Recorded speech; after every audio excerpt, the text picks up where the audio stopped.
Hola y bienvenidos a este video.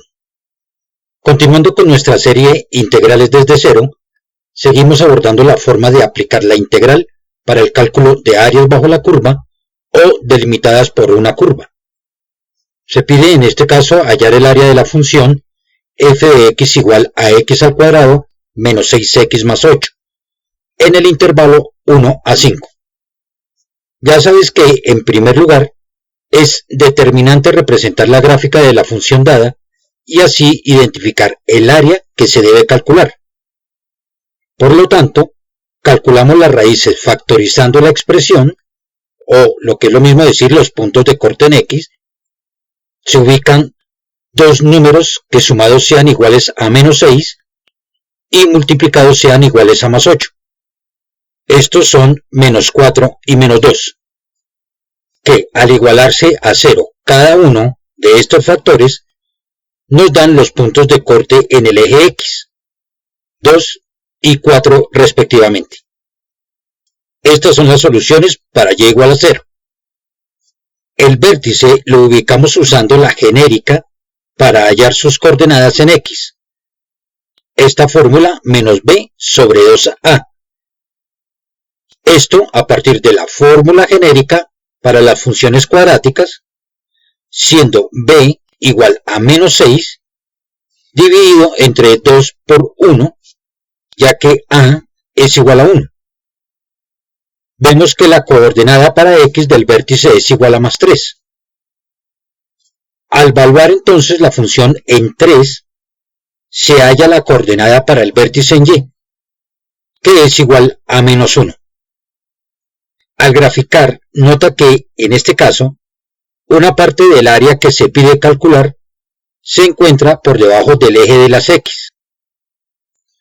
En los anteriores ejemplos, el área estaba totalmente por encima de este eje, el eje x, y limitado por la curva.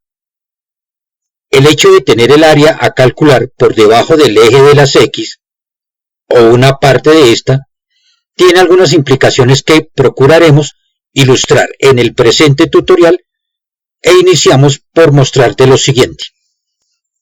Al integrar la función dada, se obtiene x al cubo sobre 3 menos 6x al cuadrado sobre 2 más 8x.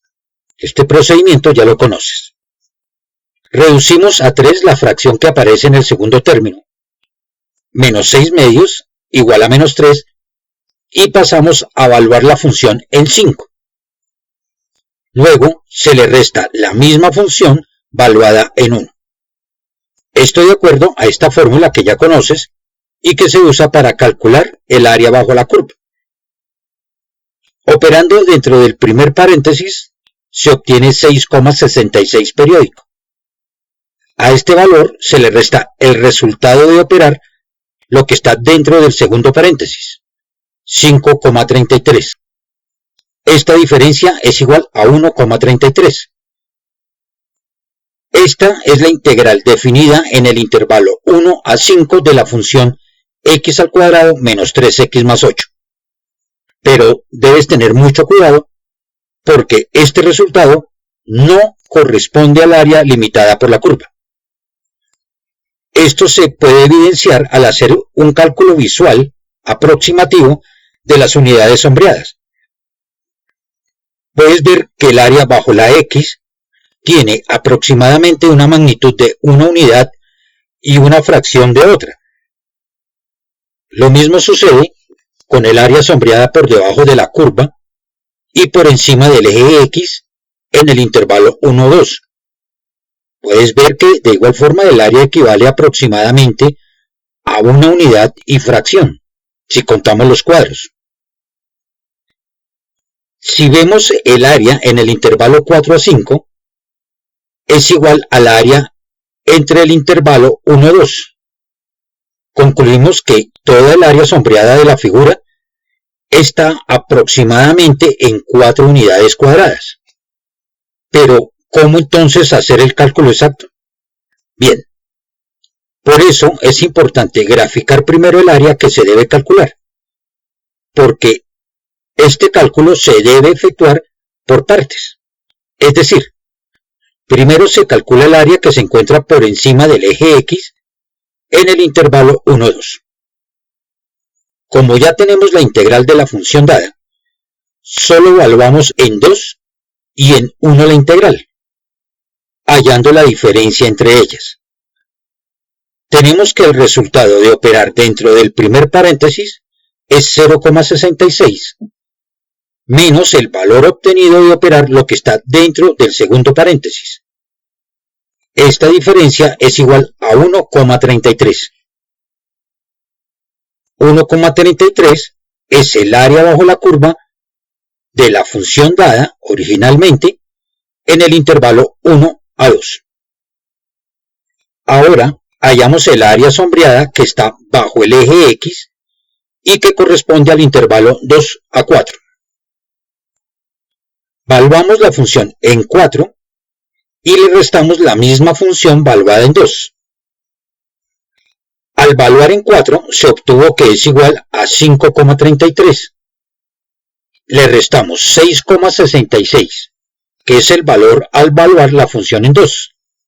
Y esto es igual a menos 1,33. Obviamente, no se tiene en cuenta el signo menos del resultado porque no existe un área con superficie negativa. Eso lo debes saber ya que es una magnitud escalar. Lo único que indica este signo menos es que el área calculada se encuentra por debajo del eje X. No es más, es simplemente información de la ubicación del área que se está calculando. Resta calcular el área sombreada en el intervalo 4-5. Pero es algo que ya conocemos por ser una superficie igual a la del intervalo 1-2. Se puede reconfirmar valuando la función en 5 y restándole el valor de la misma valuada en 4. Valuada en 5 al reducirse es igual a 6,66 menos el resultado al ser valuada en 4, 5,33, diferencia que es igual a 1,33. Por último, entonces, para calcular el área total, se suman las tres áreas parciales obtenidas, siendo exactamente igual a 4 unidades cuadradas. Y eso es todo. Esperamos que la explicación sobre la forma cómo calcular el área usando las integrales en funciones con estas características haya quedado entendida. Déjanos tus comentarios y si quieres saber más sobre nuestros servicios, escríbenos al email forprunonline2019@gmail.com. De igual forma, síguenos por redes sociales y suscríbete a nuestro canal de YouTube para que se te notifiquen nuevos contenidos. Nos vemos en una próxima ocasión.